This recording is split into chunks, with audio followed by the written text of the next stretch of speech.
of the pandemic and the economy, we're witnessing and experiencing a shift in workplace dynamics and its impact on culture like never before.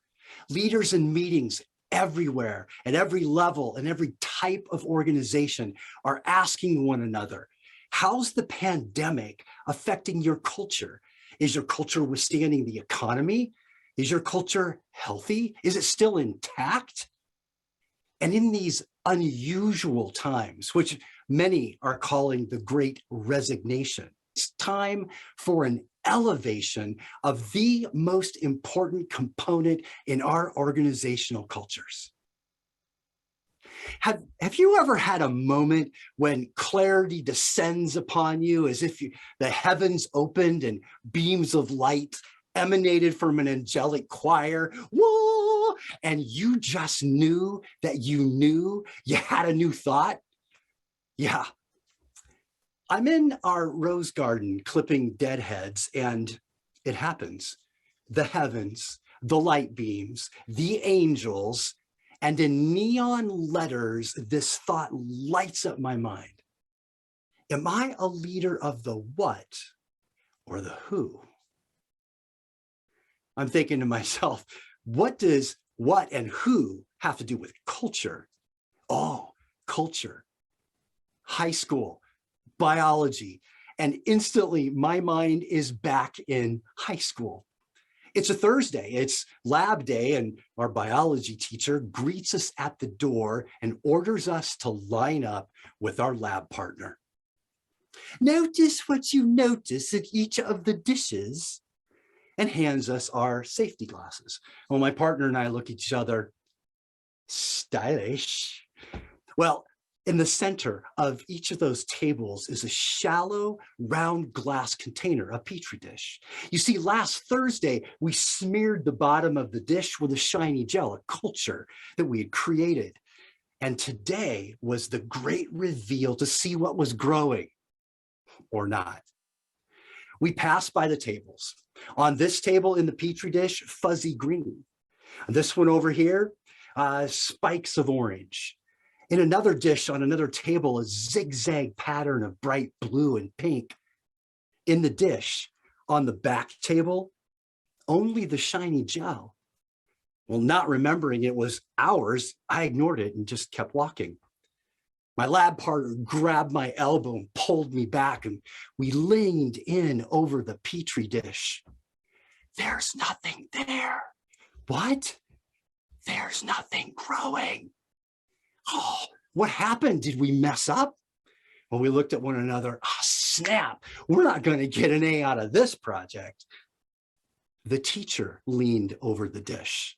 Oh my, looks like you're missed an essential component in your culture. And in that very moment, my partner and I understood that what's in the culture matters. Well, we're going to fast forward just a few years from my days in high school to now. Is it possible that our organizational culture is just like the culture in the petri dish? That there are essential components that need our attention? And is it possible that what we are witnessing during the Great Resignation is the lack of growth of the essential component within our company culture? It seems to me that some leaders, as did I before the angelic choir neon letters moment, have a misconception about culture. Some have come to believe that culture envelops people, like a sparkly mist or a cozy blanket. We think culture is a what, a thing, an object. Culture is not a what. Culture is a who. Culture is not a thing that envelops its people. It's the expression of its people. And here's an example. Perhaps you've heard someone say, I left that company because the culture was toxic. The culture was toxic. We talk of a toxic culture like it's musty air in the ventilation system or that old moldy asparagus in the back of the refrigerator. If culture is the people and the culture is toxic, that means that people are toxic. How does that happen? How do people become toxic? You and I both have seen it. We've heard it. We've felt it when people go toxic. We become this way when we're discouraged, disappointed, disillusioned. Promises were unkept. Our ideas unrecognized, and impressive performance was unappreciated. And when we treat a toxic culture as a what, then what's the solution? Well, we wave the company core values in everyone's faces as if that will restore morale, trust, loyalty. On the flip side, when we treat a toxic culture as a who, we check in, we ask questions, we listen, we discover. Ask yourself, have I been treating my culture as a what? You'd think, given the decades of research, the thousands of books and videos and seminars, the myriad of micro-credentials and specialized degrees in organizational development, that we'd have this culture thing figured out. Some leaders do. Far too many do not. So I invite you to grasp this challenge. It's time to flip the script about organizational culture. You see, we don't create culture and put people into it. We catalyze the people and the culture comes alive. When we fail to take care of our people, we get a failed culture. We need to be intentional about how we nourish the who in the what. We haven't forgotten about our people, have we? We still remember that culture has a you in it, right? Or maybe we did forget. At least millions of people think we did. Research on the Great Resignation reveals that people who resigned from their jobs did so because of feeling undervalued, underappreciated, and underdeveloped. When we neglected the essential component, the culture was no longer worth living in. Many leaders feel stuck in the tumultuous chaos of this Great Resignation. Well, here's a bit of good news. There are leaders, and perhaps it's you, who see the Great Resignation as the Great Revelation. Oh, wait, here it comes. The lights, the angels, the singing, like blinders falling from our eyes and fog lifting from our mind. We see the resignation revealing the current condition of the essential component and just how unnourished, unseen, and unknown our people have felt as the company chased survival of the product rather than the thriving of its people. See, to move people from the resignation to a new destination, we need a revelation, facts that are made known in a dramatic way, like what would happen in a pandemic. One set of facts reveal that people have felt and are still feeling a loss of connection, a loss of recognition, a loss of significance. They crave to be seen, known, valued for their contribution. I think we got sloppy. We took our people for granted. Sure, we had the team retreat. We crafted our values, our beliefs, our code of honor. And then it's as if we left it on the poster paper in the Google Doc, or maybe we engraved it on a plaque and we placed it on the wall and we passed by it, and yet we never stopped to read it. Perhaps in our surviving, we placed valuable workplace practices on cruise control. Practices such as trusting people to do what they said they do, believing that everyone has good intentions, admitting, I don't know, and asking, can you help me? Seeking feedback, engaging in those tough, open, honest conversations. These are valuable workplace practices. Did your culture slip into cruise control? In the Great Revelation, like pulling back the curtain in the Emerald City, we now see what really was happening behind the scenes. Crisis has a way of revealing things. Have you moved into the Great Revelation yet? Well, here's how you know.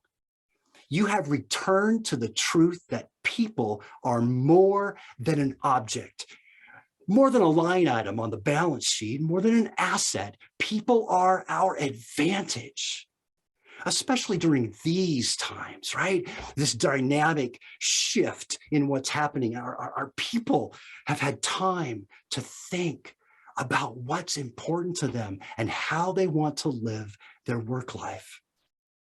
Sometimes we think our competitive advantage is the brand, the slogan, the product, or that we were first to market.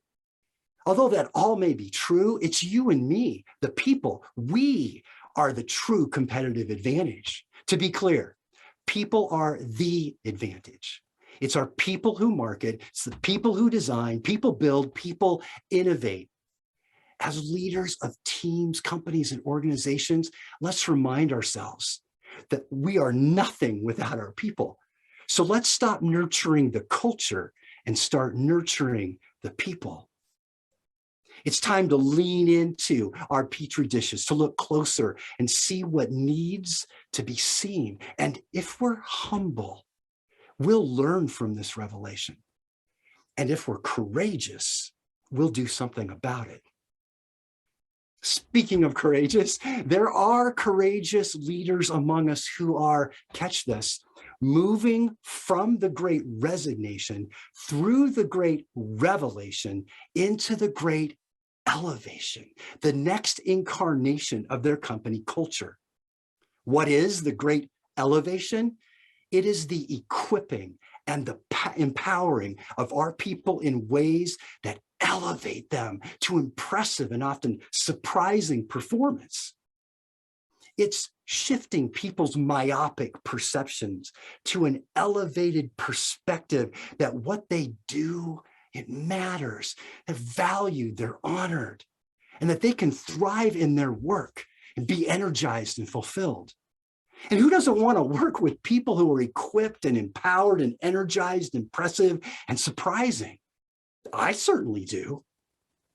Here are two actions you can put into motion to launch the Great Elevation in your company. One, celebrate. Yes, the wins and successes. Yes, celebrate the what. And right now, it's imperative to celebrate the who. How do we do that? Acknowledge.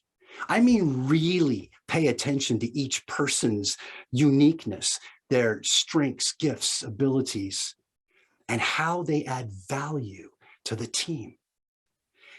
When we celebrate, we elevate people's sense of significance.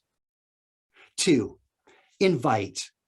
Invite them to possibilities, because possibilities rekindle hope. How? We're going to ask, what if? Now, this is much different than asking, wouldn't it be nice if? The answers to the question, what if, they're actionable, they're real, they're tangible. Here's a couple of examples. What would it look like if we trust each other more? What would it sound like if we first seek to understand each other? What would it feel like if we experienced greater joy? You see, when we intentionally implement these simple yet powerful actions, we elevate the who above the what, empowering our people to celebrate one another, inviting them to explore what's possible and to contribute in ways that's deeply, deeply matters to them. Return with me for a moment to that high school biology lab. It's the three of us, me, my lab partner, and the teacher. Oh, and you can come join us too. We're all huddled around that Petri dish. Well, the teacher, with a twinkle in her eye and through a smile, it's an easy fix. Be sure to pay attention to the essential components. We did. And you'd be amazed at what we were able to grow. Perhaps this is your moment for the heavens to open, the angels to sing, whoa, and these neon letters to light up your mind. Is it time for a great elevation?